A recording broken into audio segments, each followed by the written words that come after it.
আসসালামু আলাইকুম everyone, welcome to my channel. আজ আমি ভুট্টা ভাজার রেসিপি নিয়ে এসেছি, যেটা সময় কাটানোর জন্য দারুণ একটা মজাদার রেসিপি।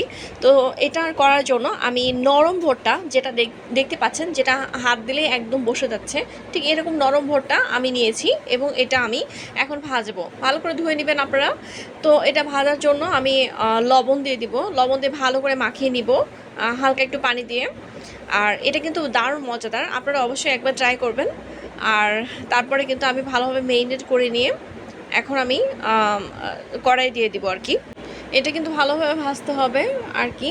আর শক্ত হইলে কিন্তু খাইতে ভালোই লাগে, কিন্তু খুব যারা একটু নরম খেতে চান তারা একটু কম ভাজবেন।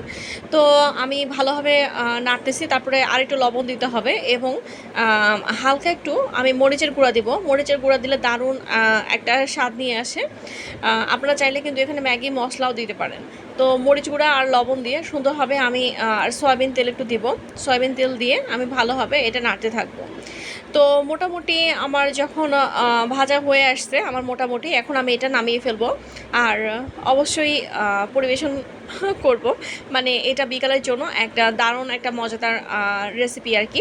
তো তাড়াতাড়ি আমার চ্যানেলটা সাবস্ক্রাইব করে বেল আইকনে ক্লিক করে দেন। পরবর্তীতে আরও মজার মজার রেসিপি নিয়ে আপনাদের সামনে হাজির হব।